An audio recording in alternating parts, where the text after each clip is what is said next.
బంగాళాఖాతంలో అల్పపీడనం ప్రభావంతో తూర్పుగోదావరి జిల్లాలో వర్షాలు కురుస్తున్నాయి. గత 4 రోజుల నుంచి కురుస్తున్న వర్షాలకు వరి పంటకు తీవ్ర నష్టం జరిగింది.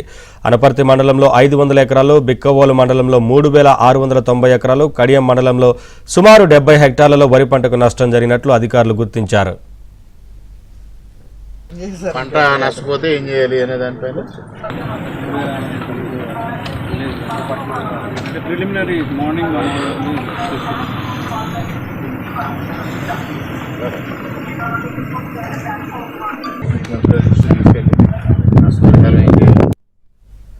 వర్షానికి నష్టం వాటిల్లిన పంట పొలాలను అనపర్తి ఎమ్మెల్యే నల్లమిల్లి రామకృష్ణారెడ్డి పరిశీలించారు. పంట నష్టంపై రైతులు, వ్యవసాయ శాఖ అధికారులతో మాట్లాడారు.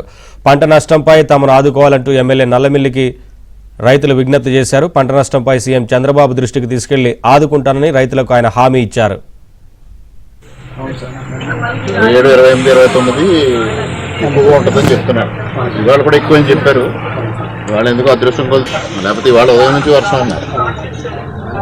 ఇలా దాటిపోతే మనం అదృష్టవంతులు. వర్షం పడితే ఏం చేయాలి, పంట నష్టపోతే ఏం చేయాలి అనే దానిపైన ప్రిలిమినరీ మార్నింగ్